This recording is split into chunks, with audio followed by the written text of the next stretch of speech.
हाय, मी नीलम. आज international world day world book day, जागतिक पुस्तक दिन. या निमित्तानं आपल्या मैत्रीचे मुक्तांगणमध्ये आज एका अतिशय सुंदर पुस्तकावर मी त्याच्या पुस्तकात जे काय आहे ते सगळं सांगण्याचा प्रयत्न करणार आहे. आणि पुस्तकाचं नाव आहे नॉट विदाऊट माय डॉटर. या पुस्तकामध्ये हे लिहिलेलं आहे बेट्टी महमूदी आणि विल्यम हॉफर. आणि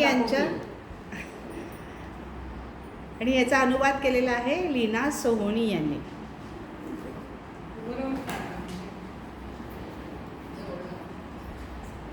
नॉट विदाऊट माय डॉटर हे इंग्लिशमधलं पुस्तक आहे, पण हे मराठीमध्ये लीना सोहोनी यांनी लिहिलेलं आहे.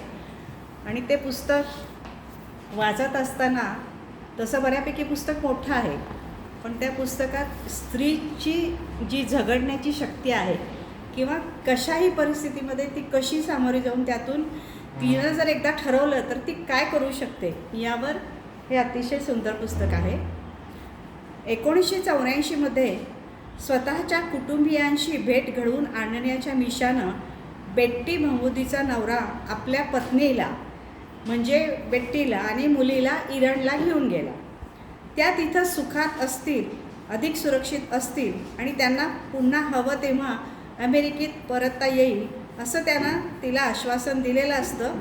पण हे सारं खोटं असतं आणि त्यातूनच ही घडलेली ही जी सत्यकथा आहे त्यावरच हे पुस्तक आहे. की आता तिथे गेल्यावर तिला जाताना म्हणतो की ते अमेरिकेमध्ये राहत असतात, दोघेही अमेरिकेत सेटल झालेले असतात आणि त्यावेळेला हा एकदम वेल नोन डॉक्टर असतो, तिचाही जॉब चांगला असतो. आणि त्यावेळेला तो तिला म्हणतो की त्याची सगळी फॅमिली मूळची इराणची, तर माझ्या सगळ्या फॅमिलीला भेटायला आपण इराणमध्ये जाऊया, तिकडे 15 दिवस राहूया आणि परत येऊया अशा बोलीवर तिला तिथे घेऊन जातो. आणि तिथे गेल्यावर 15 दिवसानंतर तो तिला सांगतो की आता तू जन्मभर इथंच राहायचं, समजलं, तू आता इराण सोडून कधीच जायचं नाही, मरेपर्यंत इथंच राहायचं. बेट्टी महमूदी आणि तिचे पती डॉक्टर सय्यद बोझोर्ग महमूदी, त्यांना मुडी हे इथं टोपण नाव ठेवलेलं आहे. हे अमेरिकेतून इराणला आले ते आपल्या कुटुंबियांना भेटण्याच्या निमित्तानं. त्यांच्यासोबत त्यांची 4 वर्षाची मुलगी महातोबसुद्धा होती. इराणमधील गलिच्छ राहणीमानाची बेट्टीला घृणा वाटली. ज्या देशात स्त्रियांना कसपटासमान वागणूक मिळते आणि पाश्चात्यांचा तिरस्कार केला जातो त्या देशात राहण्याच्या कल्पनेनं ती भयभीत झाली. लवकरात लवकर अमेरिकेला परतण्यासाठी ती व्याकुळ झाली. पण मुडी आणि त्याच्या दुष्ट कुटुंबियांचं काही वेगळंच कारस्थान शिजत होतं. लवकरच आई आणि मुलगी एका परकीय संस्कृतीच्या कचाट्यात कैदी होऊन राहू लागल्या आणि एका जुलमी क्रूर माणसाच्या हातचं बाहुलं बनून कालांतरानं बेट्टीला एका माणसाचं नाव समजलं आणि हा माणूस त्यांना इराणमधून पळ काढण्यासाठी मदत करणार होता. पण सुटकेचा मार्ग संकटमय आणि भीतीप्रद होता आणि आजपर्यंत असला प्रवास करण्याचं साहस जवळपास कुठल्याच स्त्रीनं आणि तेही लहान मुलीला घेऊन केलेलं नव्हतं. आणि घरी परतण्याच्या त्यांच्या प्रयत्नांची सुरुवात एखाद्या दुःस्वप्नासारख्या भासणाऱ्या हिमवादळानं झाली. हे मेहता पब्लिशिंग हाऊसचं पुस्तक.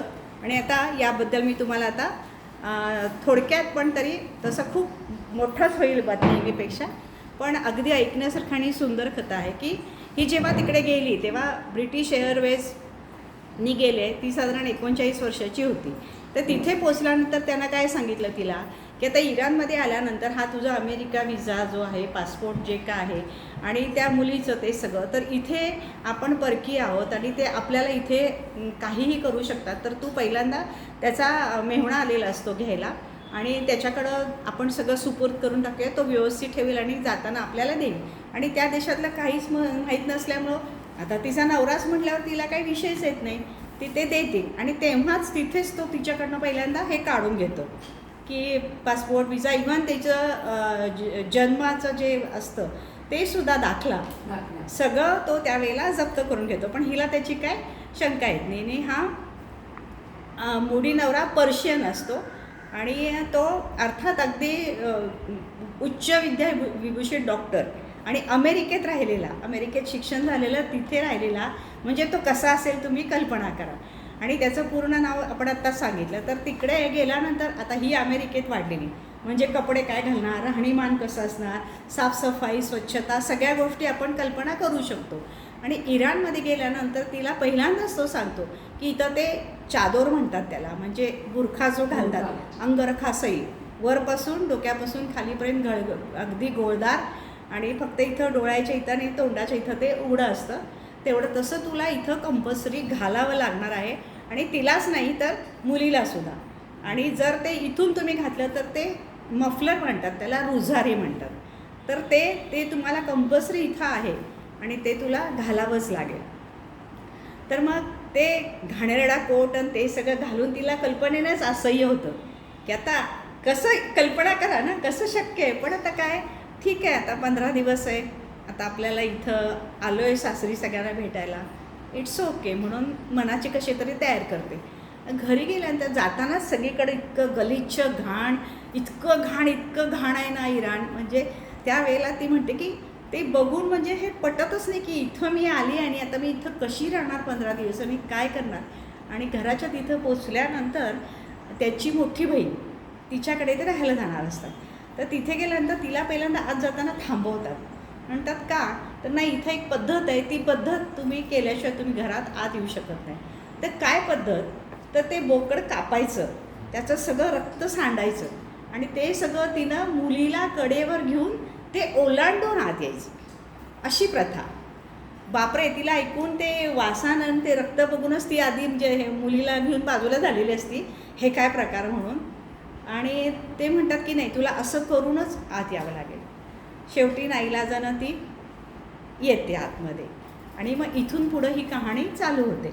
आणि ह्याच्या आधीची थोडीशी पार्श्वभूमी अशी आहे की हे तिचं दुसरं लग्न असतं. पहिल्या लग्नानंतर तिचा नवरा एक्सपायर होतो आणि त्याच्यापासून तिला 2 मुलं असतात. तिचं सगळं चांगलं असतं. 7 वर्ष ॲक्च्युली आता ह्याच्यावर लग्न होऊन 10 वर्ष झाली तिला, पण त्या 7 वर्ष त्या नवऱ्याबरोबर राहिलेली असते आणि 3 वर्ष ती एकटी राहिलेली असते. आणि त्यावेळेला तिची 2 मुलं आणि मग नंतर ते सगळं त्याला ती सगळं गुंडाळून माहेरी गेलेली असते. माहेरी म्हणजे राहायला माहेरी नाही, पण माहेरपासून जवळच ती स्वतःचा फ्लॅट वगैरे घेते. 2 मुलांना वाढवायचं, शिक्षण तिचं सगळं व्यवस्थित चालू असतं. आणि हा डॉक्टर असतो आणि तिचा जिथे कुठे जॉब असतो त्याच्यामध्ये हा दोघांचा कुठंतरी संबंध येतो. आणि 3 वर्ष दोघं एकमेकांना छान ओळखत असतात. आणि त्यावेळेला तो अमेरिकेतला फेमस डॉक्टर, म्हणजे तो चांगलाच होता, त्याची कमाई चांगली, सगळं चांगलं. त्यामुळे दोघांचं एकदम ट्युनिंग छान जमलं. आणि त्यांनी 6 महिने वर्षभर विचार करून निर्णय घेतला की मी मिशिगन, तू तिकडचा म्हणजे तू मुस्लिम, आणि आपण लग्न करायचं का, केलं तर माझ्या हातीची 2 मुलं आहेत, हे सगळं विचार करून करतात. आणि तिलाही तो आवडत असतो, तिच्या मुलांनाही तो आवडत असतो. अशा पद्धतीत त्यांचं लग्न होतं. आणि मग लग्नानंतर त्यांना ही मुलगी होते. आणि ही मुलगी झाल्यावर मग साधारण 4-5 वर्षाचं होईपर्यंत त्यांचे सगळे पाहुणे इकडे येत असतात नेहमी. चुलता येतो, बहिणीचा मुलगा येतो, हा येतो, तो येतो. आणि तो आल्यावर एक जण आजारी पडतो, त्याचं दवाखाना आहे, ते त्याचं सगळं बघणे करणे, 1-1.5 वर्ष ही त्याचं सगळं खस्तातीनं अमेरिकेत काढलेल्या असतात. आणि त्यावेळेला ह्याचा जो जॉब असतो तो कधीतरी त्याला कुठेतरी बाहेरगावी जायला लागायचं, तेव्हा तो 4-4, 8-8 दिवस जायचा. ह्या 2 मुलांना घेऊन त्या पेशंटचं ती करायची, जे कुणी येईल त्यांचं सगळ्यांचं ती सगळं करत असते. आणि दोघांचं म्हणजे व्यवस्थित सगळं चाललेलं असतं. आणि नंतर तो जो येतो तो जाताना त्याला बजावून सांगून जातो की तू इराणला ये, इराणला ये, इराणला ये. आणि ही 4-5 वर्षाची मुली झाल्यावर त्यावेळेलाच काय होतं, त्याचा जो जॉब असतो तिथे काहीतरी प्रॉब्लेम होतो त्याला आणि त्याचा तो जॉब सुटतो. मग जॉब सुटल्यावर तो एक 15 दिवस, महिनाभर घरी असतो. त्यानंतर दुसरीकडे ट्राय करतो, तो मिळतो, पण त्याचं काय एवढं सॅटिस्फाय होत नाही. आणि तोपर्यंत हिचा जॉब चालूच असतो. अशा पद्धतीने चालू असताना त्यावेळेला मग हा निर्णय घेतो की नाहीतरी आता आपल्याला काही नाहीच आहे एवढं, तर आपण आत्ताच मध्ये पाहिजे तर जाऊन येऊया आणि परत जॉब बघायला येईल, असं तिला सांगतो की आपण जाऊन येऊया, मग बघूया. आणि तिथली प्रॉपर्टी, त्याचं जे भरपूर सगळं असतं त्याचं, ते सगळं तिथं सोडून फक्त 15 दिवसाच्या बोलीवर तो तिला घेऊन इकडे येतो. आणि मग ही मुलगी झाल्यानंतर ती 2 मुलं तोपर्यंत मोठी होत असतात. म्हणजे आता जवळजवळ तो मोठा मुलगा 10वीला वगैरे आलेला असतो आणि धाकटा मुलगा 5वी-6वीला आलेला असतो. मग त्यावेळेला ती मुलं काय करतात, आजी आजोबांच्याकडंच राहायला जातात. आणि तिनं त्यांच्याकडेच ठेवलेलं असतं, कारण ही एक मुलगी, हिचा जॉब, त्यामुळे ती दोघे तिकडेच वाढत असतात. आणि इकडे येताना तर मग ती नक्कीच तिकडे ठेवून येते, तिचे थकलेले आईवडील असतात. आणि अशामध्ये आल्यानंतर इथं आल्यावर 15 दिवसात त्यासुद्धा इतक्या विचित्र म्हणजे सगळ्या पद्धती त्यांच्या होत्या ना तिथं. ते सगळं म्हणजे ती नणंद इतकी घाणेरडी, त्यांच्यात एकतर 2-2, 4-4 महिने आंघोळ करत नाहीत. ते आंघोळ करायचं म्हणजे ते हमाम खाणा काय असतो ना, तिथे जाऊन ते कधीतरी जबरदस्ती हे हाकलणार, मग ती तिथे आंघोळीला जाणार. आणि आंघोळ करून आल्यावर ती इतकी नाटकं करायची की म्हणजे आजारी पडायची, मला काहीतरी होते, अंग कापते, का तर मी आंघोळ करून आले म्हणून. इतकी ती नाटकी असते त्याची बहीण. आणि घर सगळं भयंकर घाणेरडं. आपण म्हणजे अगदी लहान मुलं 2 वर्षाची 3 वर्षाची आपण हातांना भरवतो, त्यावेळेला ती हातानं जर खाल्ली तर डिश घेऊन घरभर फिरून जसं घाण करतील ना, तसं ही मोठी माणसं घरभर घाण करायची. असली त्यांची पद्धत जेवणा खाण्याची. बरं ते झालं. रूममध्ये गेलं तर रूममध्ये सगळा म्हणजे सगळा शीचा वास सगळा, आणि त्याच्यावर कसलं गलिच्छ सगळं हांतरलेलं. आणि मग शेवटी तर गेल्यावर तिला केवढ्या वेळेपासून शू लागलेली असते मुलीला एअरपोर्टवर. तिथं जाऊन बघतात तर तिथंसुद्धा इतकं घाणेरडं असतं ना की ती तिथं जात नाही. आणि घरी आल्यावर घरी जाते तर त्याच्यापेक्षा भंगार इथं. म्हणजे कल्पना करू शकत नाही की बाथरूममध्ये आतमध्ये गेल्यावर बाथरूम आहे इथं जा म्हणते, तिथे गेल्यावर एक फक्त असं खाली जमिनीला होल असतो आणि तिथे शू करायची. आणि तसंच आणखी दुसरीकडे बाहेर गेलं की तिकडे एक छोटंसं तिथे शी करायची. असलं घाणेरडं ते सगळीकडे ते तसं. मग त्याचं कसं क्लिनिंग होणार आणि वास आणि हे सगळं. आणि बरं ते झालं. जेवणाखानामध्ये काय स्वच्छ करणे, साफसफाई करणे, काही नाही. भात खायला वाढला हिला तरी त्या भातात सगळे असे पोरकिडे असे लोळत असायचे सगळे. आणि ही त्याला सांगते, तो पण अमेरिकेतला ना, की अरे हे असं आहे, हे इतकं असं घाणेरडं कसं आपण खाणार, कसं आपण राहणार 15 दिवस. मला ती ओकार येऊन उलट्या येऊन दोघींना इतकं अस्वस्थ होतं ना की एक घास पण खाणं शक्यच नाही. आणि तो म्हणते नाही इथं असंच असतं, इथं असंच करायला पाहिजे, हेच करायला पाहिजे, तेच करायला पाहिजे, असं तसं करून सगळं तिला जबरदस्ती बसवतं. आता आली आहे म्हणल्यावर तिला काय पर्यायच नाही ना, बिचारी कशी तरी 15 दिवस काढते. मग त्याच्यातले 2-3 दिवस झाल्या ती काय करते, त्याला पटत नाही ना, स्वतःच्या ताटातले सगळे पोरकिडे उचलतील त्याच्या ताटात टाकते. बघ म्हणती हे काय आहे, हे असं अन्न खायचं का. म्हणजे असं भरपूर सगळं वर्णन आहे ह्याच्यात. आता ते मी इथे सगळं सांगू शकत नाही, पण असा सगळा इतका गलिच्छपणा, इतका नंतर ते झोपायचं तर तिला त्याच्यावर झोपायचं कसं ते समजत नाही. मग ती म्हणते काहीतरी चादर बेडशीट तरी काहीतरी द्या. ती पण इतकी घाणेरडी असती. ती काय करते, ते घेती त्याचे 3 तुकडे करते, एक खाली घालती, एक दोघीजणी मिठी मारून झोपतात एका कॉटवर, आणि एक अंगावर घेती. असलं सगळं म्हणजे अमेरिकेतून आलेली स्त्री तिला असं करावं लागतं ही आपण कल्पनाच करू शकत नाही. आणि त्याच्यानंतर मग इकडे काय होतं की 15 दिवसानंतर इकडे आईला मात्र ती जाताना म्हणजे आईशी बोललेली असते, तर आई तिला म्हणत असते, अगं तेव्हा इराक युद्ध सुरू असतं आणि हे इराणचं काही खरं नाही आहे. म्हणजे ती काही युद्धाच्या हिशोबानं म्हणत नसते, पण तिचं काय इंट्युएशन असेल काय असेल माहिती नाही. ती मात्र म्हणत असते की नको तू जाऊ तिकडे, नको जाऊस, मला काय म्हणजे असं वाटत नाही आहे की तू गेलीस तर येशील, असं ती स्पष्ट म्हणते तिला. अगं नाही 15 दिवसासाठी जाणार आहे, येणार आहे परत, इथं सगळं आमचं असं तसं ती पण म्हणते. आणि ती गेल्यावर तिला म्हणजे गेल्यावर एक फोन कॉल नाही, काही नाही, तिला शंका येते.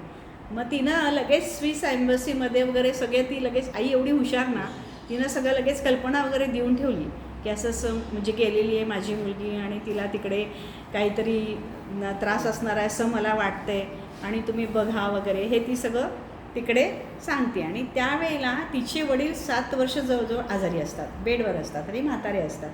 आणि त्यांच्याशी सुद्धा तिला बोलायची इच्छा होती, पण तिथे फोन नाही, काही नाही. असलं तरी म्हणजे तिथे गेल्यावर ना तो थोडक्यात बदलतोच, राक्षसी वृत्तीचा होता तो. अगदी थोड्याफार कारणावरनं ओरडायचं, मारायचं तर हाणामारी तर लगेचच चालू करतो. आणि ते इथून कुठून पण जरासुद्धा अंग उघडं दिसायचं नाही, बाहेर जायचा तर कुठे विषयच नाही. एका खोलीत दोघी कोंडून घ्यायच्या स्वतःला, काय खायचं प्यायचं वेळ झालं तर ती तर 8-15 दिवस खाऊ शकतच नाही. उगाच काहीतरी 1-2 घास काहीतरी ढकलायचं. तिला अशक्तपणा येतो, तिला चक्कर यायला लागते, ती आजारी पडते. मुलगी तर काय म्हणजे विचारायचंच नाही, एवढं बारकं बाळते.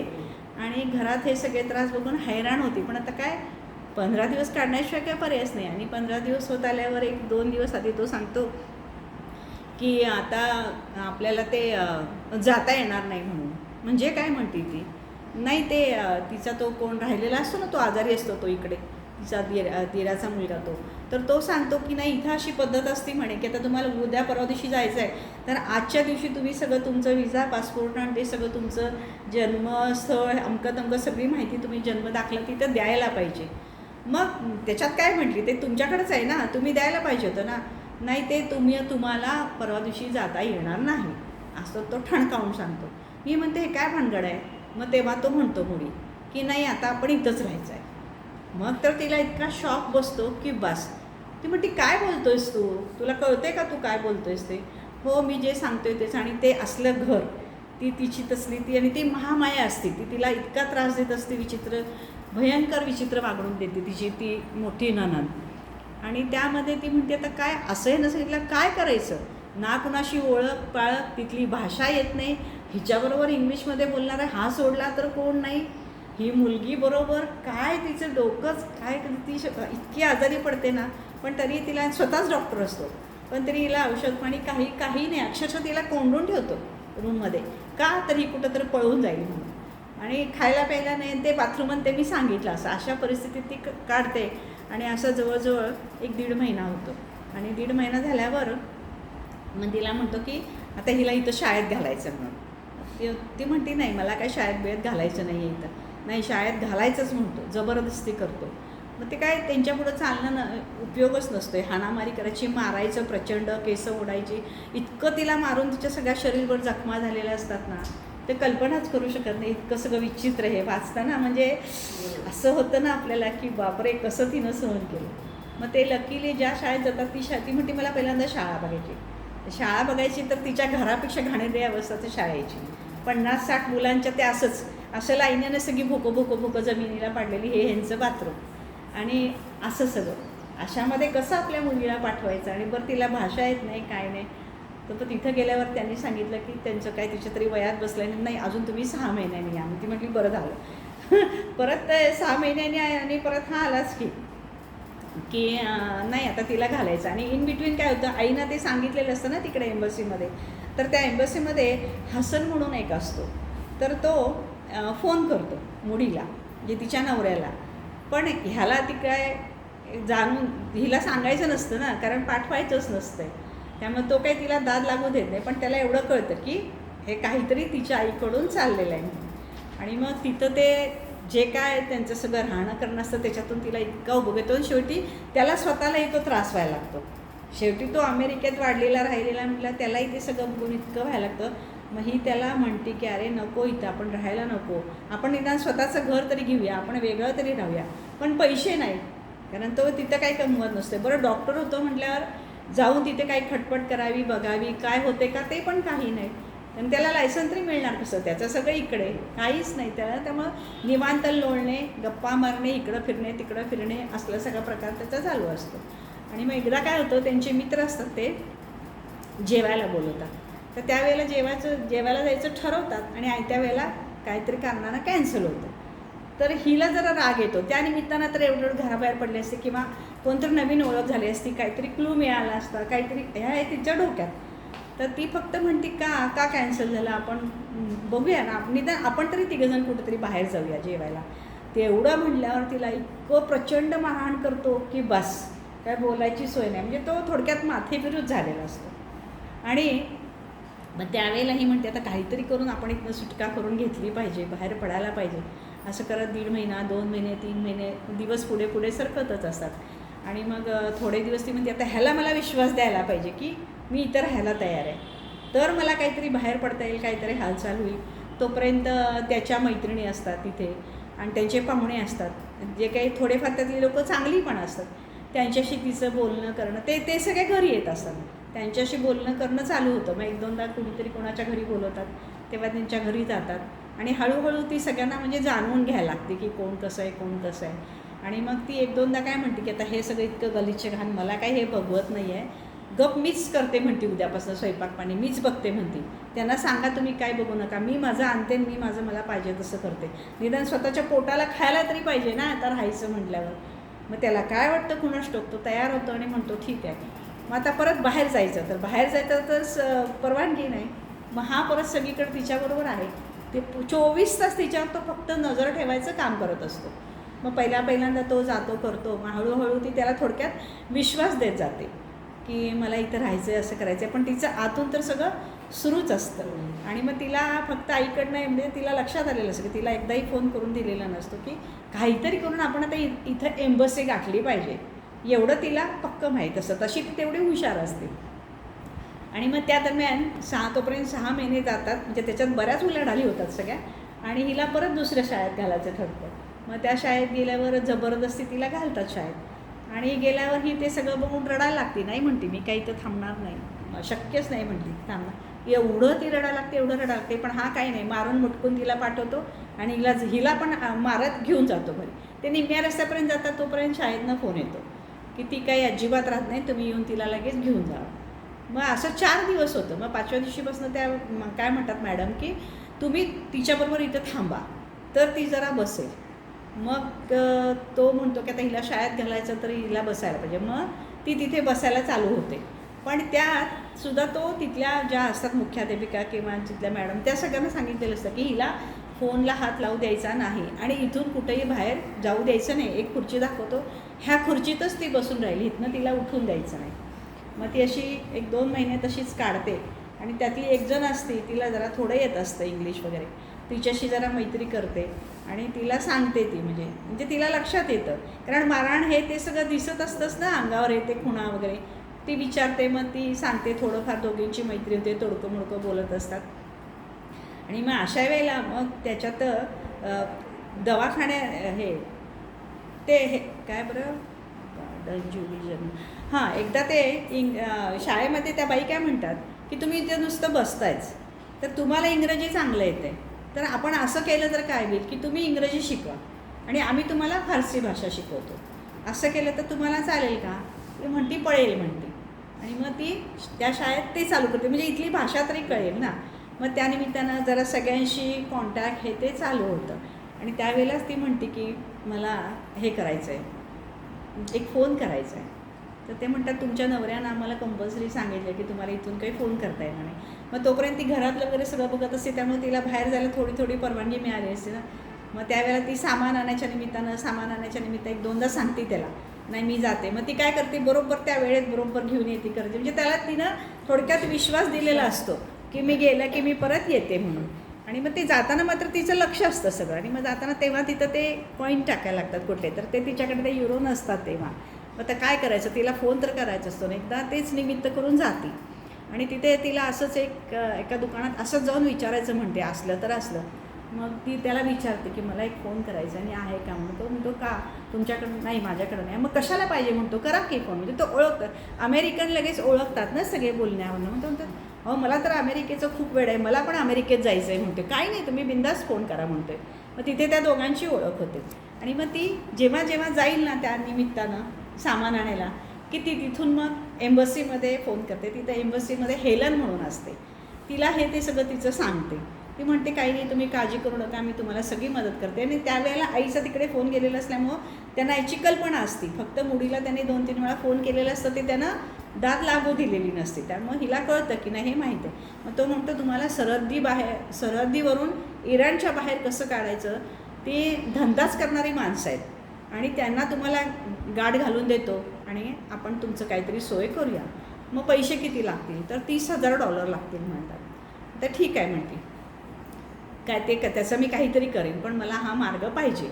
आणि मग बाहेर जायचं, तिथून फोन करायचा, इकडं शाळा चालू असते. मग काय करते, थोड्या दिवसांनी शाळेत जाताना त्याला म्हणते, म्हणजे विश्वास देते की आता तू कशाला सोडायला घ्यायला येतोस, मी माझं तिला घेऊन जाते, मी माझं येते.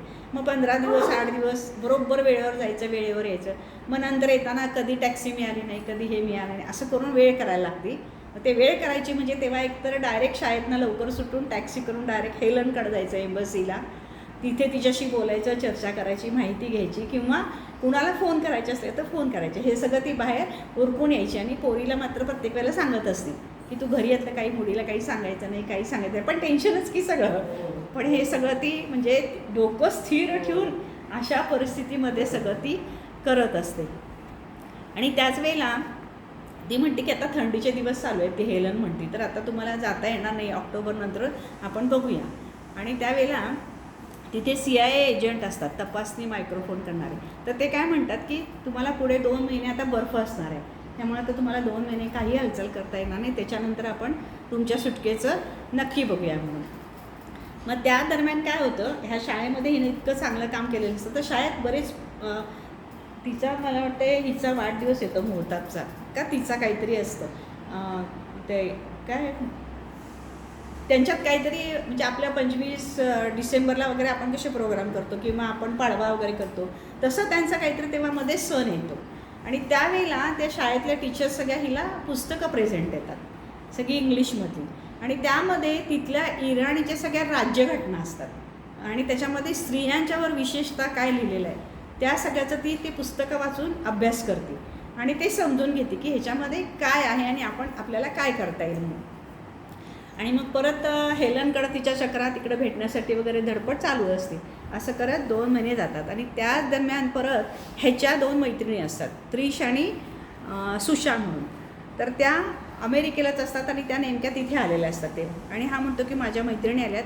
तोपर्यंत ह्यांचं बऱ्यापैकी चांगलं चाललेलं असतं, म्हणजे ती नुसतं दाखवत असती वरनं की बाबा मी आता इथंच राहणार आहे, तू म्हणशील तसंच करणार आहे वगैरे वगैरे. आणि मग तो विश्वास त्याला आलेला असतो आणि तिच्या घरी आपल्याला भेटायला जायचं आहे, जेवायला जायचं आहे वगैरे. मग तिथे जातात, गप्पा मारतात. पण त्यातली ती एक मैत्रीण असते ना, ती खूप हुशार असते. हिला बघितल्याबरोबर तिला लक्षात येतं की समथिंग इज रॉंग. आणि मग ती तिला विचारते. मग ते पहिल्यांदा तर ती काही खोदून सांगत नाही, पण नंतर मग तिला वाटतं की नाही ही आपल्याला काहीतरी करेल म्हणून. आणि त्याच दरम्यान फ्लॅटवर ना त्याच्याकडे तो डॉक्टर, मग इथं त्या दरम्यान परत तो 6 महिने झाल्यानंतर धडपड करतो की डॉक्टरसाठी मला कुठे मिळेल का, काय मिळेल का, कोणाच्या तरी ओळखीनं वगैरे त्याला एका ठिकाणी शक्यता निर्माण होते मिळण्याची. पण तो डॉक्टर असतो तर एक लेडी घरी येते आणि ती सांगते मला असं झालं आहे, मला तसं झालं आहे, मला हे करायचं आहे ते करायचं आहे. पण तिची नजर अशी भिरभिरीत असते ना, ही बघती तिला ते लक्षात येतं की ही काय पेशंट नाही आहे म्हणून, म्हणजे हिलाच ती बघायला आलेली असती. ती थोडक्यात ती CIA एजंटच असते ती. आणि ती सगळीकडे बघून सर्वे करून गेलेली असते. आणि नंतर परत ती जेव्हा एकदा जाते शॉपिंग करायला, त्यावेळेला नेमका इराणवर हल्ला होतो. तेव्हा इराण-इराक युद्ध चालूच असतं आणि मग सगळीकडे पळापळ सुरू होते. आणि मोहताब शाळेतनं यायच्या वेळेला त्यावेळेला तिला बरोबर पिकअप करायला जाणार असते. आणि आता ते इकडं तर सगळं हल्ला चालू होतं, त्यांच्या घरावरच सगळे ते घोंगावत असतात. आणि आता कसं करायचं, काय करायचं, पण तरी पण धावत पळत पोचती तिथं. तिला कसं तरी घेते, घरी कसं तरी जाते. तर घराच्या जवळच सगळं चाललेलं असते. तिला धड घरातही जाता येत नाही, धड बाहेरही थांबता येत नाही. आणि उशीर झाला तर हा मुडी बसलेला असतो डोक्यावर, काय झालं. अशा परिस्थितीमध्ये काहीतरी सर्कस करून शेवटी ती थोडं उशिरा घरी पोचती. आणि पोचल्यावर मग त्यांचा तो काय समाज असतात, ते घरातले 50 जण सगळे एकत्र होऊन ते काहीतरी तिकडे एकत्र राहतात वगैरे, असं ते सगळं होतं त्यावेळेला. आणि त्या दरम्यान त्यांचा मग नववर्षाचा एक समारंभ येतो. तर त्याच्यामध्ये त्यांची पूर्ण फॅमिली मिळून ते एक राजवाडा म्हणून एक असतं, ते साधारण तिकडं म्हणजे कास्पियन समुद्रमार्ग, रशिया वगैरे त्या बाजूला जे उंच पर्वत आहेत त्या बाजूला त्यांचं काहीतरी, ते आपण तीर्थक्षेत्राला कसं जातो तसं त्यांचं काहीतरी ती स्पेस आहे.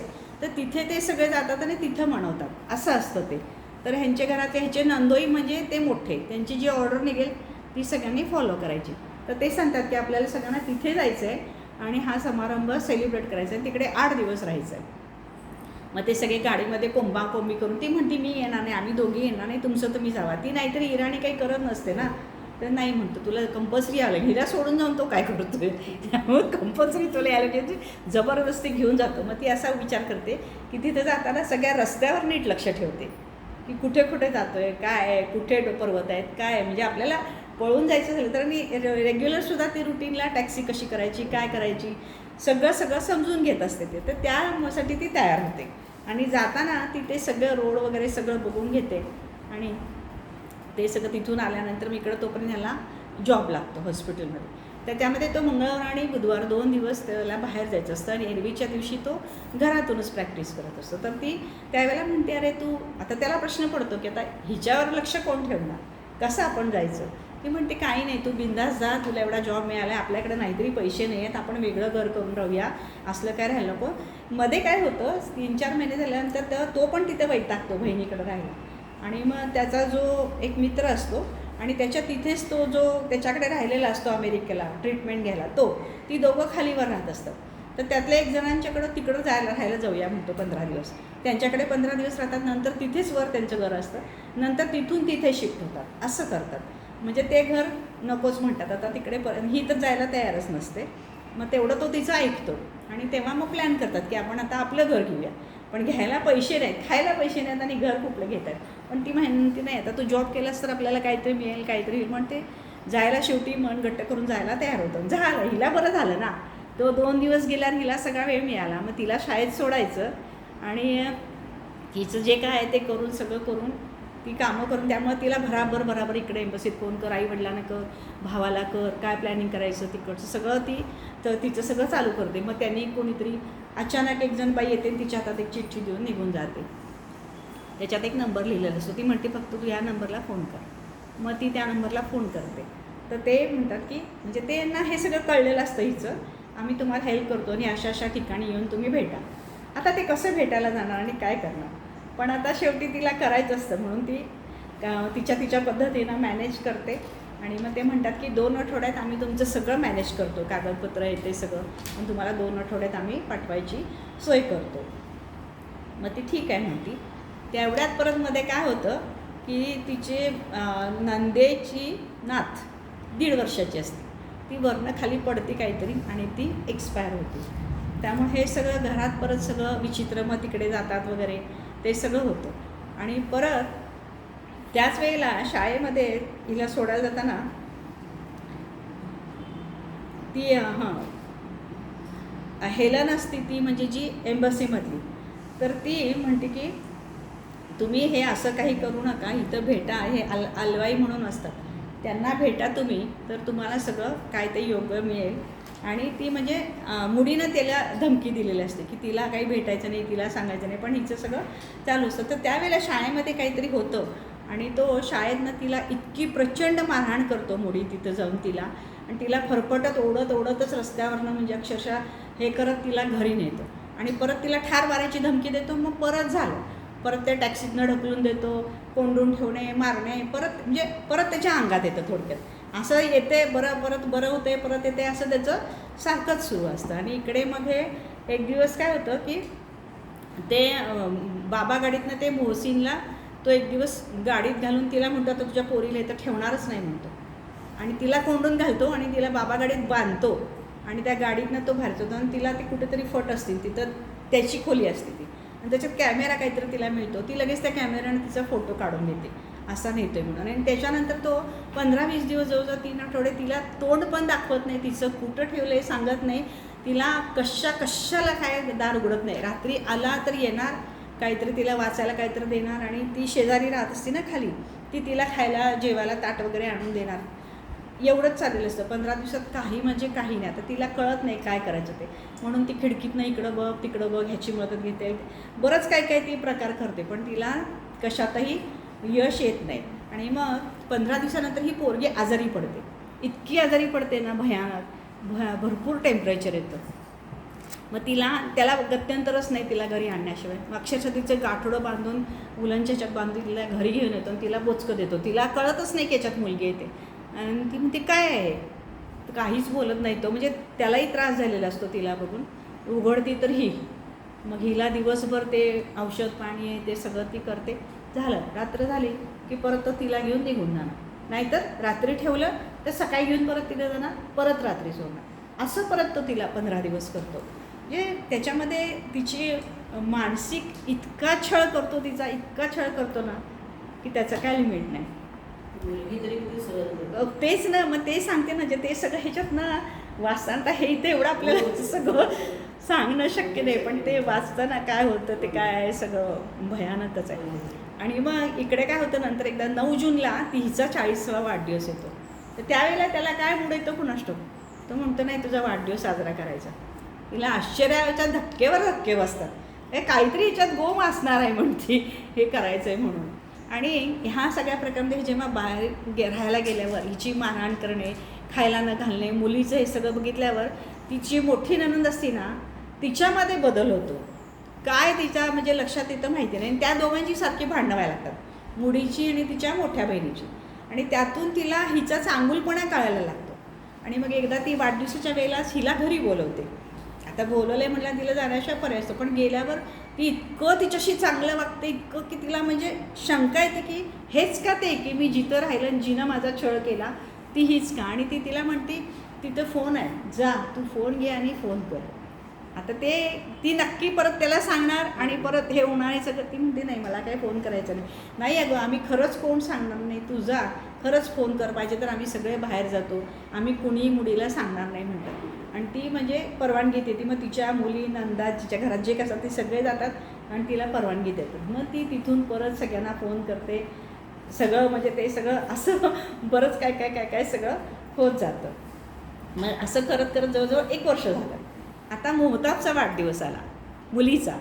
मग हिला इच्छा असते की वाढदिवस करायची, आणि त्यानिमित्तानं त्या हिच्या इंग्लिश मैत्रिणी आणि कोण कोण पाहुणे ते आले तर त्यांच्याशी ती कुणाकडनं चिठ्ठी पाठव, कुणाकडनं काय कर, असं तिचं जरा उद्योग चालू असतं. त्यातल्या 2 जणी तिला बऱ्यापैकी हेल्प करत असतात. पण त्यातली एक असती ना ती तिकडची ओरिजिनल, म्हणजे असते अमेरिकेतलीच, पण ती इराणला गेल्यावर ती इतकी इराणी स्त्रीसारखी झालेली असते ना, आधी हिला विश्वासात घेऊन हिच्याकडनं सगळं काढून घेते. ही सांगते सगळं की मी असं असं जायसाठी, पळून जायसाठी प्रयत्न करते वगैरे हे ते. आणि नंतर मग तिला धमकी द्यायला लागते की तू असलं काही करायचं नाही, मुलीला असलं काही आवड नाही, तू केलीस असं, म्हणजे ती हिला सारखी धमकी देते की मी त्याला सांगणार. मग तिला ते पश्चाताप होतं की हिला सांगितलं ते. त्यामुळे आता ती परत दुसऱ्या कुणावर विश्वास टाकायला तयार नसते. पण जी जी इंग्लिश मैत्रीण असते ती त्रिशा, ती खरोखर म्हणजे तिला हेल्प करायला येते, किती विचारते, पण ती तिला काही शेवटपर्यंत सांगत नाही. आणि त्याच वेळेला परत असं आणखी कोणतरी चिठ्ठी तिच्या हातात, असे वाढदिवसाच्या कार्यक्रमाच्या वेळेला आलेले गेस्ट असतात ना, त्यातली एक लेडी तिच्या हातात एक नंबर परत सरकवती आणि म्हणते तुम्ही तिथं फक्त फोन करा. मग ठीक आहे म्हणते. मग आता ते परत जेव्हा केव्हा बाहेर जाईल तेव्हा फोन करते. ते अल्बास म्हणून एक जण असतात, ते अतिशय चांगला सुंदर माणूस असतो आणि तो अमेरिकेचाच असतो, त्याला अमेरिकेत पळून जायचं असतं. त्याच्यासाठी त्याचे हे सगळे उद्योग चालू असतात. पण त्याला हे सगळी माणसं कोण हे काम करतात, ह्या बाउंड्रीपासून त्या बाउंड्रीपर्यंत, तिथून पुढे कसं सगळे नेतात हे सगळं त्याला माहीत असतं. त्यामुळं तो म्हणतो की तुम्ही काही काळजी करू नका, मी तुम्हाला मदत करेल. ही गोष्ट कधीची, 1986ची 28 जानेवारी. तो म्हणते तुम्ही आता उद्या तुम्हाला 4 ते 8 दिवसात तुम्हाला मी पाठवतो म्हणते. हे सगळं झालं म्हणजे तिची इकडं जायची तयारी चालली असते. तोपर्यंत म्हणजे भाग्यसुद्धा कसं असतंय की ही 28 जानेवारीला आपण निघू शकू असं तो सांगतो. म्हणजे 1 आठवड्यात निघायचं. त्याप्रमाणे तिनं काय केलेलं असतं, तिकडून येताना पैसे काही आणले असतात ते ती लपवून ठेवते. ह्याला तिनं माहीत पडू दिले नसतं. त्यामुळे तिच्याकडे थोडी पुंजी असते. आणि हा लगेच मुडी त्याच वेळेला काय डिक्लेअर करतो, हे 28 जानेवारीला यांनी ठरवलं की 31 जानेवारीला तुला परत जायचं आहे अमेरिकेला, तुला एकटीलाच. आणि तिथे जाऊन तिचे वडील तोपर्यंत खूप मध्यंतरी आजारी होतात, अगदी मरणाच्या दारात असतात, आयुष्यात वगैरे वगैरे सगळं. तर तू त्यांना भेटायला जा, कारण सगळ्या मैत्रिणी त्याला खोळ्यात काढतात की बाप मरायला टेकला आहे आणि तू तिला जाऊ देत नाही म्हणून. मग म्हणतो ही गेली तर आपली दोन्ही कामं होतील, की वडिलांना पण भेटेल आणि त्याच्या प्रॉपर्टीचं सगळं पैसे करून इकडं. तर तिला अट काय घालतो माहिती आहे का, की तू तिकडं जायचं, सगळं वडिलांना भेटायचं, सगळ्या प्रॉपर्टीची कामं करायची, सगळं पैशामध्ये रूपांतर, ते सगळं इकडं पाठवायचं आणि मग त्याच्यानंतर तू यायचं. मग ही ती त्रिशा मैत्रीण हुशार असते. ती म्हणते तू असं अजिबात करू नकोस, तू एकदा गेलीस, तू पैसे पाठवलीस की तो तुला तलाक देणार आणि ह्या पोरगीला दुसऱ्याच्या ताब्यात लग्न करून रिकाम होणार, तू असलं काही करू नको. आणि हिची मानसिक तयारी नसती, काय वाटेल ते झालं तरी मी मोहताबला घेतल्याशिवाय जाणारच नाही, हा तिचा प्रणच असतो. तिला 1-2दा तशी संधी येते की हेलन आणि त्यांच्याकडनं की तू एकटी जा, तुला उद्याच्या उद्या पाठवतो म्हणून.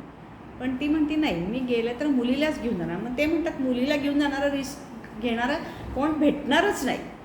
पण लकीली हा भेटतो आणि हा म्हणतो की मी तुमची सोय करतो. तर ते कसं जायचं, तर ते जाहिदानहून 9चं विमान असतं ते घ्यायचं, ते जाहिदानला जाणार, तिथून डोंगर ओलांडून पाकिस्तानच्या क्वेट्टामध्ये जायचं आणि त्याला $12,000 अमेरिकन डॉलर पाहिजेत. हे सगळी प्रोसेस होईपर्यंत हिला इथं राहायला येऊन आता 1.5 वर्ष झालं. आणि मग दोघीजणी ठरवतात की आता ती म्हणते की मी काय वाटेल ते झालं तरी मला वडिलांना बघायचंच नाही, मी अमेरिकेला जाणारच नाही. कारण तो तिला सांगतो ना की तू एकटी जाते. म्हणते नाही, आम्ही दोघी पण जाणार. मग हिचा रडून गोंधळ की तू मला आई सोडून जाणार का. ती परत पॅनिक होते. ती म्हणते नाही, मी तुला सोडून कुठेही जाणार नाही. आणि ह्या त्या दोघांचं भरपूर हाणामारी भांडणं होतात. परत हा तिला कोंडून घालतो, हे सगळे प्रकार परत होतातच. आता तारीख तर ठरली आहे, म्हणजे तो म्हणतो की लगेच त्याचा परत अचानक फोन येतो. मग त्यामध्ये सुद्धा परत कसं होतं, एकदा रूममध्ये कोंडून घालतो तेव्हा लकीली त्याची ब्रीफकेस विसरलेली असते आणि त्याच्यामध्ये ते छोटे असतात ना फोन, तसला असतो. आणि तो फोन ती बॅग काहीतरी खटपट करून करून करून नंबर तास 2 तास बसून बसून ती तिला एकदा बॅग उघडते आणि त्याच्यामध्ये तिला तो फोन मिळतो आणि त्या फोनवरनं तिनं त्या अल्वासशी कॉन्टॅक्ट करते. तर तो सांगतो की आता तुम्हाला 2 दिवसात निघायचं. आता ही तुरुंगात आणि त्या 2 दिवसात निघायचं कसं. तो म्हणतो तुम्हाला त्यांनी 31 तारीख काढली ना, तुम्हाला मी 28 मीच 28ला पाठवतो म्हणतो आहे, म्हणजे तुम्हाला प्रश्नच नाही. असं तो सगळं प्लॅन करतो.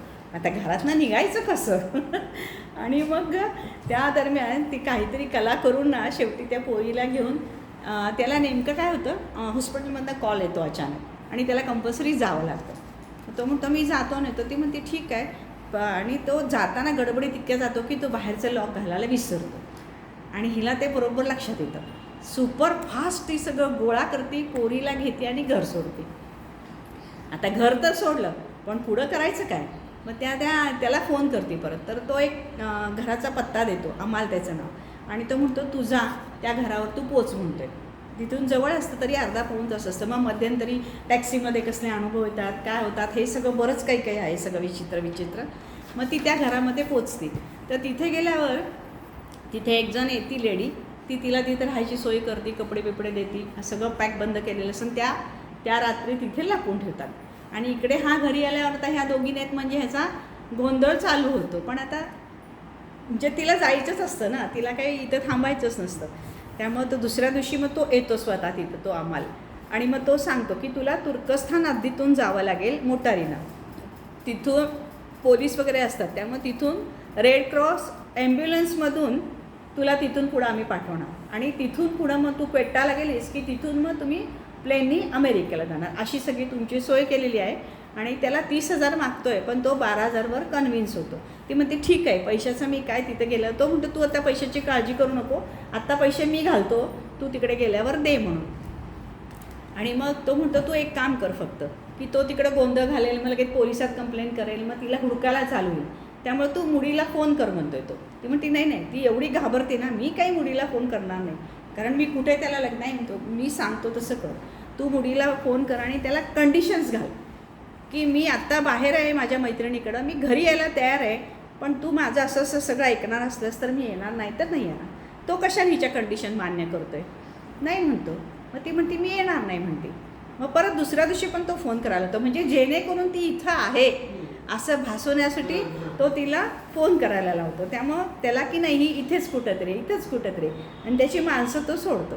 आणि तेवढ्यात दुसऱ्या दिवशी तो लगेच संध्याकाळी 7 वाजता येतो तो अलवास आणि म्हणतो चला आत्ता निघायचे लगेच. आणि संध्याकाळी 7 वाजता ते तिथनं निघतात. मग तो तिला नकाशा वगैरे, तुर्कस्थानची राजधानी अंकारा, तिथं कसं जायचं वगैरे, अमेरिकन एम्बॅसी सगळं समजावून सांगतो वगैरे. तिथून पुढची स्टोरी तर इतकी भयानक आहे ना की ती 7 वाजता निघाली 2 अनोळखी माणसांच्याबरोबर. ही एकटी स्त्री, आता ही यंग स्त्री. आणि भरपूर ऐकलेलं असतं की म्हणजे कुमारी स्त्रीला म्हणे असं ठेवतच नाहीत म्हणे, बलात्कार करतात, मारून टाकतात, मुलींना पळवून नेतात. आता अनोळखी माणसांच्याबरोबर इतक्या लांब ती जाणार, त्यामुळे हे तिला टेन्शन वेगळंच. त्यांच्याबरोबर जाती, ते 3rd क्लास गाडी असती, मग त्याच्यामध्ये त्यांनी तिला कसं अरेंज केलेलं असतं की ती फॅमिली असती, त्या फॅमिलीतल्या ह्या दोघी मेंबर आहेत असं हे करून त्यातनं पाठवून देतात. आणि मग ते तिथपर्यंत ताबरीजपर्यंत जातात. म्हणजे त्याने जे तिथे गेले असतात त्यांच्या फंक्शनला, त्याच्या थोडं पुढंपर्यंत त्याच तिकडेपर्यंत जातात. तिथे गेल्यावर गाडी बदलतात आणि मग तिथं परत एकाच्या घरी ठेवतात. तिथं परत सगळा महाभयानक प्रकार आहे सगळा. ते करून दुसऱ्या दिवशी परत 10 वाजता तिथून निघतात. तिथून मग दुसऱ्या ट्रकमध्ये शिफ्ट होतात. तिथून परत आणखी दुसऱ्या ट्रकमध्ये शिफ्ट होतात. असं करत तर थंडी भयानक, कपडे सारखे इथं बदलायचे, ज्या हिच्याप्रमाणे येईल ना त्याप्रमाणे त्यांनी तिथं ड्रेपरी करत असतात. खायचं पण सगळं ती गचाळ पद्धत, असंच सगळं करत ते 3 दिवस होतात. शेवटी तिला झोप नाही, असला सगळा विचित्र प्रवास, टेन्शन, ह्याच्यानं तिला तेव्हाच त्रास व्हायला लागतो. आणि तिथे गेल्यावर काय होतं की जिथून ते घेणार असतात ॲम्ब्युलन्स, त्या जागेपर्यंत पोचतात तुर्कस्थानच्या ब्रिजपर्यंत. आणि तिथं नेमकं पोलीस आणि तिथं सगळे बंदूकधारी उभे असतात. त्यामुळे तिथं काही केलं त्यांना ॲम्ब्युलन्समधनं जाता येत नाही.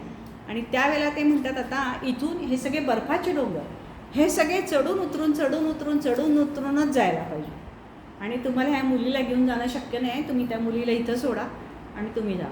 मी म्हटली काय वाटेल ते झालं तरी मी मुलीला सोडणार, तिला घेऊनच जाणार. आणि शेवटी ते 3-3.5 दिवस चढायचं उतरायचं. मध्ये ठराविक ठिकाणी त्यांना जरा घोडा मिळतो, मग ते परत कुणाच्या तरी घरी थांबायचं, परत तिथून दुसरा माणूस येणार, परत तो ह्यांचं सगळं काढून घेतो, दागिने जे काय असतं ते सगळं काढून घेतो माझ्याकडे ठेवायला द्या म्हणून. परत दुसरा ड्रायव्हरला दुसऱ्याला तो देतो, परत तो दुसरा, असं सगळं म्हणजे इतकं सगळं विचित्र आहे ना. तिला विश्वास ठेवाव तरी पंचायत, नाही ठेवाव तरी पंचायत. आता ह्यांच्यावर जायचंय झक मारून म्हणजे करायलाच पाहिजे. आणि असं करून शेवटी ते चेक नाका येतो तिथं, मग गेल्यावर तिथनं उतरवतात गाडीतनं खाली आणि बर्फाच्या तिथे मैदान असतं त्यातनं पळत जावं म्हणतात. मग तिथून भरपूर म्हणजे इतकं चालतात की शेवटी ती रस्त्यात बेशुद्ध पडते. तो ड्रायव्हर तिला खांद्यावरनं उचलून घेऊन जातो, असे बरेच प्रकार होतात. आणि मग शेवटी एका ठिकाणी पोचल्यावर तिथं कुठली तरी एक लाल गाडी येते, त्या लाल गाडीतनं, ती पण कसली भंगार पण ती येते गाडी, त्या गाडीतनं शेवटी एकदा त्यांचं जे डेस्टिनेशन असतं तिथं पोचतात. आणि तिथं गेल्यावर तो सांगतो की आता इथून 3 तासानं तुम्हाला बस मिळेल, त्या बसने तुम्ही त्या अशा ठिकाणी जावा, तिथून तुम्हाला मग एअरपोर्टला जाता येईल आणि तिथून प्लेनने जावा वगैरे वगैरे. मग ते सगळं ते करायला पण ती जाते, बस स्टँडवर थांबते, पण आता भाषा कळत नाही, पैशाचा प्रश्न. आणि तो जो गेलेला असतो ड्रायव्हर ना, त्याला चैन पडत नाही हे बघून, आणि तो परत येतो आणि म्हणतो नाही मी तुमच्याबरोबर थांबतो म्हणतो. आणि मग तो त्यांना जेवायला खायला घालून त्यांना बसवून देऊन मग तो जातो. म्हणजे काही ठिकाणी चांगली माणसं पण तिला भेटतात. अशा पद्धतीनं तिथं गेल्यावर मग तिथं हॉटेलवर राहायला लागतं, कारण दुसऱ्या दिवशी प्लेन असतं. हिच्याकडं हे सगळं बघून कुठल्या हॉटेलमध्ये घ्यायला कोण तयार नाही म्हणतात आम्ही आत्ता पोलिसांना फोन करणार, तुम्ही तुर्कस्थानात ना आलाच कसं परवानगी नसताना, होणार ना, साहजिक आहे ना. मग शेवटी ती तिथनं किती समजून सांगते पण काही फायदा होत नाही. मग एकतर भाषा आधी येत नाही, मग ते शेवटी सोडून 2 हॉटेल 3 हॉटेलचं बघत शेवटी एका ठिकाणी एक जण तयार होतो, त्यांना कसं तरी रात्रीचा आसरा देतात. आणि मग तिथून तोपर्यंत इकडं अलवासनं सांगितलेलं असतं की मला मधून कुठून तरी फोन कर म्हणून. मग तिला एका ठिकाणी संधी मिळते फोन करायची, तिथून ती सांगते की असं मी म्हणजे ह्या हॉटेलच्या आसपासच कुठेतरी. मग तिथून ती सांगते की आम्ही आहोत व्यवस्थित आणि आम्ही आता पुढे जातो म्हणून. मग तिथून पुढं ते सगळं तिचं ते ॲम्ब्युलन्स कॅन्सल झालं, मग घोड्यावर जाऊन सगळं अंगाई झालं असं. ती जवळजवळ त्या दिवशी त्या 1-1.5 दिवस ती बेशुद्ध असते. आणि ज्या घरात नेऊन टाकतात ना तिला, तर ते सगळी पुरुष 150 आणि त्याच्यामध्ये तिथं शेकोटी पेटवलेली असते आणि तिथं तिला नेऊन आडवं टाकतात. आणि तिला शुद्धीवर येऊन म्हणजे नंतर शुद्धीवर आली तरी तिला उठायचं त्राण नाही, बोलायचं त्राण नाही, डोळे उघडून बघते ती असली एवढी सगळी पुरुष भोवती. पण चांगली असतात सगळी, काही करत नाही, पण त्या क्षणी तिची काय अवस्था ना. आणि मग त्यानंतर ती थोडीशी झाल्यावर मग त्यांनी तिला उचलून परत बाजूच्या खोपटात नेतात. मग तिथं सगळ्या त्या 40-50 स्त्रिया असतात, मग त्यांच्यात ती तिथे रात्रभर राहते. असले सगळे भयानक विचित्र प्रकार सगळे, बापरे. पण तिचं खरंच एवढं म्हणजे ना धाडस तिचं, आणि ते शेवटपर्यंत ते टिकून राहणं काय चेष्टा आहे का. एखादा माणूस हार्ट अटॅक येऊन मरेल असल्या सगळ्या घटना, आणि त्या मुलीला सांभाळायचं परत. बरं ते घोड्यावरून गेले ना तेव्हाची काय आणखी घटना की अशा ठिकाणी ते गेलेले ना की तिथून एकावी एकच घोडा, आणि तो गेला की 10-15 मिनटं परत दुसरा नाही जायचा. तर ते म्हणतात पहिल्यांदा आम्ही तुम्हाला हद्दी म्हणजे तिथे सरहद्द ओलांडतात, तिकडं तुर्कस्थान आणि इकडं हे काय स्विस, तर आम्ही पहिल्यांदा तुम्हाला नेऊन सोडणार आणि मग पोरगीला आणणार. तर काय पर्यायच नाही. मग ही गेल्यावर 15 मिनटं झाली, 20 मिनटं झाली तरी लेक कुठे येते. ती म्हणते मी स्विसमध्ये, पोरगी तुर्कस्थानमध्ये. मग शेवटी आल्यावर हिच्या जीवात जीव येतो. पण म्हणजे असं सगळं अरे बापरे इतकं हॉरिबल आहे ना. एवढं सगळं होऊन शेवटी मग ते दुसऱ्या दिवशी तो परत तिथं जो येतो तो कोणीतरी भेटतं, काहीतरी होतं, आणि शेवटी एकदा ते प्लेनमध्ये बसून घरी येतात. घरी आल्यावरती पहिला सगळ्यात काय काम करत असेल तर वडिलांना बघते, त्यानंतर पहिल्यांदा ती एम्बसी गाठते आणि तिथं जाऊन सगळं सांगते की म्हणजे काय काय घडलं आतापर्यंत ते सगळं, आणि ह्या माणसावर केस करायला पाहिजे. हे असे इराणमध्ये न्यूज स्त्रियांना फसवतात, असे अत्याचार करतात, हे सगळं भयानक, आणि ह्याच्यावर मला पुस्तक लिहायचं आहे म्हणून. आणि मग ते तिथे त्यांनी तिला पुस्तक लिहायला मदत करणारी माणसं देतात, आणि त्यानंतर मग ती पुस्तक लिहिते. म्हणजे ती हे सगळ्या प्रवासामध्ये तिचा पूर्ण 1 आठवडा जातो. तोपर्यंत जेवण खाण शिवशी सगळं प्रॉब्लेमच की कुठे कसं काय म्हणजे. आणि बरं पोरगीला घेऊन हे सगळं करून शेवटी ती 7 फेब्रुवारी 86ला मिशिगनला पोचते. बरं आपण लेडीज म्हणले की आपले सगळे प्रॉब्लेम्स वेगळे, ही यंग आहे, आणि त्याच्यात ह्याच्यापासून तिनं लपून काय केलेलं असतं, इकडून तिकडे जाताना तिनं ते कॉपर्टी बसवून घेतलेली असते, ते त्यांच्यात चालत नाही. ते केलं तर ते एकतर ठार मारतात नाहीतर तुरुंगात कायमचं टाकतात, अशी तिथली पद्धत. मग ती गेल्यावर 1.5 वर्ष व्हायच्या आईला ह्याचं जेव्हा परत चांगलं व्हायला लागतं तेव्हा हिला लक्षात येतं कधीतरी तो तसं नवरा म्हटल्यावर जवळ येणारच ना, आणि जर ह्याला समजलं माझं तर माझं काय, म्हणून ती स्वतःच ते काढायचा खूप प्रयत्न करते, पण ते लवकर निघत नाही, इतका रक्तस्राव होतो, पण शेवटी ती ओढून काढते ते. बरं, ते काढलं तर नष्ट कसं करायचं, कुठे पण टाकलं तर ते दिसणार, कारण तिथे आपल्यासारखे फ्लशचे टॉयलेटच नाहीत, करायचं काय, शेवटी ती त्याचे तुकडे तुकडे तुकडे तुकडे करते आणि अशी वाऱ्यावर भिरकून टाकते. म्हणजे इतकं हॉरिबल आहे ना, बापरे. आणि एका स्त्रीवर असं खरंच म्हणजे, आणि ही सत्य घटना आहे. आणि मग पुढे ती म्हणते की माझ्या पाठीमागं त्या मुलीचं काय झालं आणि काय त्याचं मी कधी आयुष्यात चौकशी केली नाही, करणार नाही. आणि तिनं इन बिटवीनमध्ये असं केलेलं असतं, ह्याचा सगळा प्रकार लक्षात आल्यावर जेव्हा फोन करते ना तेव्हा तिनं वकील घालून, आईकडनं वकील घालून, त्या हेलेनकडनं वकील घालून, इकडं जी प्रॉपर्टी असते ना त्या प्रॉपर्टीवर तिनं म्हणजे असं केलेलं असतं की दोघांची संमती. आधी तसं नसतं, आधी करायला येतं तेव्हा ती खूप विरोध करते, आपण अमेरिकेतले आहोत, आपण दोघांचं करायचं, तेव्हा त्यानं विरोध केला असतो, नाही माझ्या एकट्याच्याच नावावर सगळं, ते सगळं एकट्याच्या नावावर असतं. तर ते तिनं मध्यंतरी वकील घालून हे सगळं त्याला जे काय असतं प्रकार तो सगळा करून तिनं ते स्टे आणलेलं असतं की जोपर्यंत दोघांची संमती मिळणार नाही तोपर्यंत ह्या प्रॉपर्टीचं काही होणार नाही, ते तिनं करून ठेवलेलं असतं. म्हणजे तिला डोकं लढवून, आणि बरं असं रेग्युलर तुम्ही बाहेर जाताय, भेटताय, करताय तर इट्स ओके, अशा परिस्थितीत तिनं हे सगळं करायचं म्हणजे तो काय प्रकार होता. पण ते सगळं ती शेवटपर्यंत राहते. हो, राहते ना, शेवटपर्यंत तिच्याबरोबर येते. आणि मग नंतर तिची मुलं तोपर्यंत मोठी झालेली असतात, मुलांना ते मिस करत असते.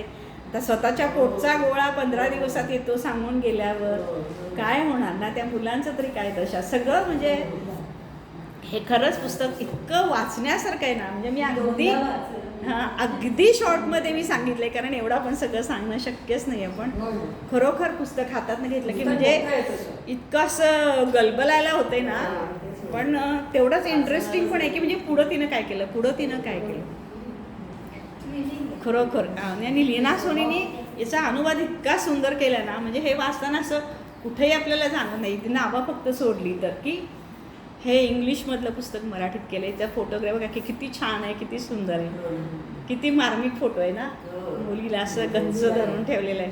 पण हे पण आश्चर्य वाटतं ना की एवढा अमेरिकेतला तो पण तिथे गेल्यानंतर त्यांच्यासारखा बदलतो. मग मध्ये ते त्यांचं ते काय म्हणतात, त्यांचे सण असतात तेव्हा ते मस्जिदमध्ये जातात वगैरे, त्यावेळचं बरंच काय काय आहे.